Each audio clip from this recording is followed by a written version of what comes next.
Qobatdan sahnada Tataristan'ın at kazangan artisti Гузель Уразова. Ay dostlar, sizni ezgine muңlandырып alasım kile bugün. Üz zamanında bik motor itip Elfiye Abzalova jırlagan Tuy kулмэгин. Eydegiz eli birgelep iske düşürüp alayım. Kilü bilen yazılar, her şok nazılar. Porsandığa jırın dağladı. Yazılar bəxet bülle gitti bizge. Tuy kулмэгин aldık nakşu gözüde.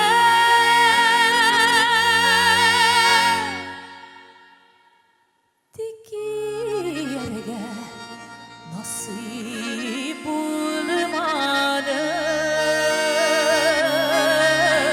Yazılar bəxet bülle gitti bizge.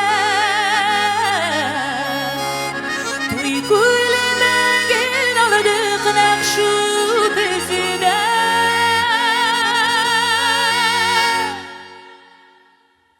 Tiki yerge nasip bulmadı.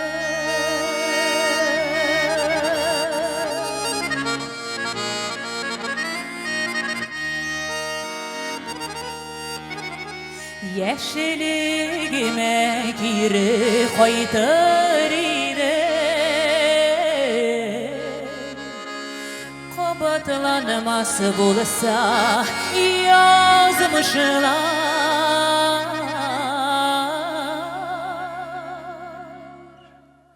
Başkalarını yürek kabul etmiş. Boysunların güzelliğinden gitmiş.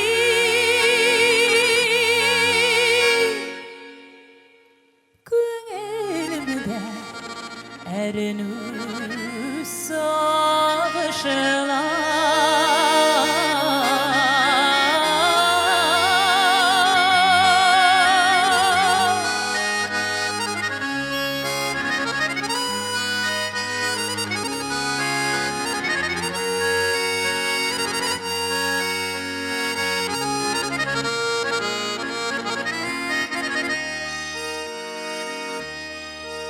Şişime söyledik yaman sular.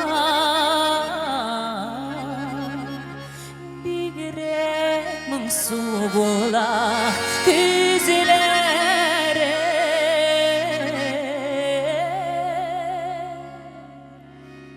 Yanılarım köylerimi bile.